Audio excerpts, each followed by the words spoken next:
1982, doe maar, Belle Lady. Ja, we hier krijgen even kwart uur verkiezingen, maar ook dit jaar, op 29 oktober, zal voor het eerst de FNP meedoen met de Tweede Kamersverkiezingen.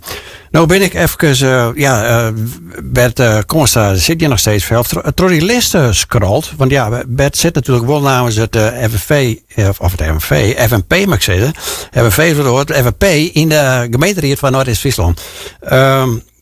Ik ben even door die namen die list scrollt, maar dan kwam ik net de naam Bert Constra in. Nee, dat klopt. En toen? Nou ja, dat is een bewuste karwest. Ja, maar daar ben ik eigenlijk naar op ziek verteld. Ja, nee, het is even corrigeren. Hè. De FNP met eerst 30 augustus de meiden nog af van meidjes die staat ja of nee. En vanuit daar wij kunnen we zien van ja, door we wolf net om mij onder de Tweede Kamer. Ja. Nou ja, we gaan een hele mooie list. En laten we het voorop stellen. Ik sta daar kritisch optimistisch in oer. Ik ga er al in het programma lezen. Dus laten we dat voorop stellen. Daar kijk ik wel mee te voeten. Maar ik ambieer ik nog een periode als wethouder. En ik denk, ik wil wel, gewoon zuiver houden en ik wil duidelijk wijzen. Ik ben er nooit druk door met het verkiezingsprogramma voor de gemeenteraadsverkiezing. En ik denk van ja, het weer mijn kaart om te zeggen van, ik wil er net op, want ik wil me helemaal 100% focussen op Noord-Friesland. Ja, want dat ben natuurlijk eigenlijk mijn vraag van wel leidt de ambitie van Bert Constra. Dat leidt net landelijk, begreep ik wel, maar dat blijft meer gewoon hier in Noord-Friesland. Ja, ik viel me als een vis in het water in deze gemeente. Laten we dat voorstellen, maar ik in deze regio en in deze provincie. We zetten een pruttenwerk uit en er wordt een prutte dingen. En ik wil graag in die tweede periode, als het dus gunt is, laten we dat voorop stellen. Maar het is altijd eerst wichtig van de leden wat er wat van vinden en daarna maar de kiezers direct nog wat van vinden. Ja. Maar het zo mooi wijzen dat we dit werk met z'n die we de helft zetten als FNP Noord eerst, dat we direct nog in een tweede periode doen kennen. Ja, nou is bij mij weer 30 augustus die ledenvergadering van hem of net, hoe weer dat nou? Ja. Volgende week zaterdag. Ja, na week zaterdag. Ja. Nou is nou werd er in de media toch wat gedogen en wat onvrede over de hele gang van zaken. De bekendmaking van deelnemen onder landelijke verkiezingen, joeg wat strubbeling, hier en daar, er weer wat collega's van jou, met name Dantema die daar wel wat toe voeren. Ja, van de week weten we wat gedoog over namen in het plan. Ja, het is al je niks, maar het speelt wel wat vanzelf. En ja, ik denk, is dat nou een beetje FNP-stijl of is dat van, je hebt dat erbij uit de vleugels uitslagen, dat soort dingen? Ja, dat denk ik wel. Je houdt het voorstanders en zinstanders, laten we dat voorop stellen. Maar wie je wel de FNP, begin hier een 60 oprichten worden. Toen zijn men ook wel van ja, waarom zou de FNP nog meedoen maar in de jaren 60 in Friesland? Nou, je kan zien, we zijn gegroeid. We hadden dikke 50 raadsleden en 10 wethouders in de gemeente. Nou, we hebben 4 statenleden en we hebben deputaire in de provincie. Dus daar hebben we goed wortelen. Nou, vanuit de jaren 80 gaan we in Europa litten. Dan hebben we de gearwerking met de EVA ingegaan. In 1990 ben we via de OPNL we de Eerste Kamer ingegaan. En eigenlijk, ja, we missen nog ergens en dat is de Tweede Kamer. Ja, parteren binnen de West. Laten we dat voorop stellen. Daar is ook onjoen toen dat hier binnen ledengekomsten van zie je dat maar uit en gaat het voorbereiden, daarin. Nou, in januari dit jaar hebben we daar ook een hele mooie taaljochting in gekregen. Ja, en dan in één keer komt die versnelling. Eigenlijk had de Wilders zeg maar een knip maken toen, of in ieder geval de breuk verseren in het kabinet. En ja, de FNP komt nu in een stroomversnelling. In ieder geval met dat idee naar voren. Alleen dat speelde natuurlijk al volle langer. Alleen als ik zei, ja, voorstanders en zinstanders. Ja, nee, dat zal altijd zo wijs inderdaad. Want ik denk, dan kan de FNP dit landelijke verhaal loeken. Hè? Want ja, Adielle Soeboff zelf, de man die eerste politie, doch die is zijn best qua carrière. Nou, we zien hem op televisie, verkiezingsprogramma's kleren presenteren. Maar is dat genoeg? Redden je met mij? Qua verkiezingen straks, want ja, er wordt mikt op 2 zetels.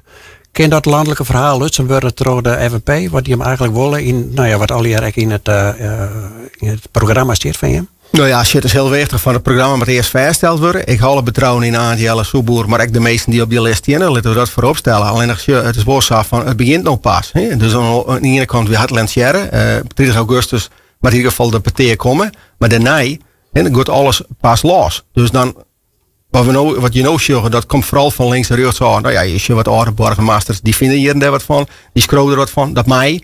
Je ziet ook bijvoorbeeld kritische collega's. Dat mij ik zoek persoonlijk op het oorvlak houden. Ik ben een wel een man van kritiek met je haar. Dat mij ik uiterief vind ik heel wichtig. Alleen dat je maar vind ik wel sommige dingen maar je gewoon krijgt zoals in de huishouding, zoals een politieke partij van ja, soms moet je het ook in binnenkamers houden. Ja, het is ook al hier publiciteit eigenlijk. Nou, zie je wat het is naai. En sommige mensen die uiten zich op het ene manier en sommigen die uiten op de andere manier. Alleen voor een die dat heel mooi stikken in de oude krant van Heer Groen en die ook gewoon van linksom of rechtsom van dus is altijd in de weerstand ha. En je kan maar in je denken doen en ik denk dat de man daar gewoon gelijk in had en dat is trots zetten. Nou, eens, maar dat is zeker een beetje in het verkiezingsverhaal van de FVP. Het regioverhaal moet er goed uitkomen. Hè? Dat wil je mij graag. Maar nou zorg ik dat ik PvdA GroenLinks dit thema meeneemt.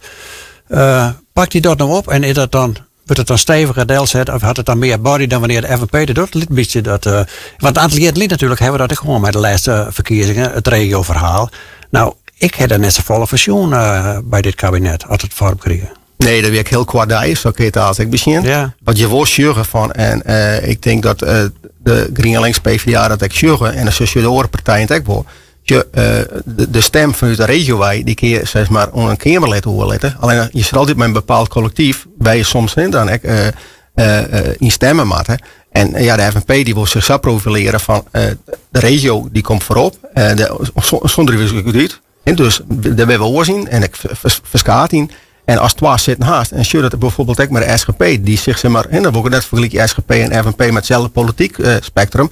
Maar wel van, daar haast ik treien zitten. Nou, die is soms heel belangrijk om een bepaalde trostlaag te gaan. En die kan zaken daarvan kunnen krijgen. Nou, een partij kan het van kunnen krijgen. Een afzonderlijke raadslid krijgt het net. Die kan het kamerlid, die krijgt het net. Die kan het zich wel uitreden. Maar aan het einde van de rit zal die zich weer ergens over verdwalen. En dat is weer fractiediscipline. Ja, nou even waarom naar de lokale politiek hier in de regio. Je gaat allemaal van ga ik voor een tweede periode in als wethouder eventueel, dat is dan het PCR, maar in ieder geval vanuit Friesland. Hij heeft het verkiezingsprogramma al klaar en wat je hem hier leidt vooral de klam op meerschapsschijn hier. Wordt je lijn trollen? Want ja, dat heeft wel succesvol geweest bij je, maar de laatste gemeenteraadsverkiezing denk ik, of net? Ja, als je de FNP val je in door we het al decennia lang laten we dat voorop stellen. Meerschap is altijd niet voor het wichtigste punt, want we staan in en we zijn in de meerschap. Ja, laten we dat voorop stellen. Dus we zetten natuurlijk altijd een bepaalde lijn terug.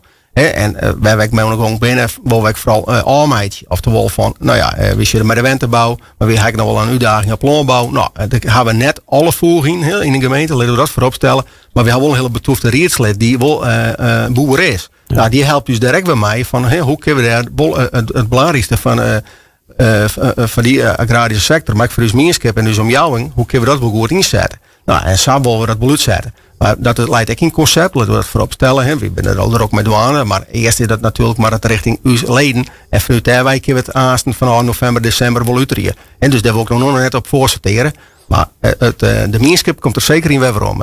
Nou, we zullen het zien en we wachten het houden, want dat is nog een maand of 6 denk ik. Dan hebben we gemeenteraadsverkiezing. Nou, we eerst de landelijke verkiezingen zien over de FVP het antwoord. En dan komt het vervolg erop. Bert Koorstra, ik wil jou tegen danken voor de taaljachting en dan maar succes bij die verkiezingen. Ja, dank u wel.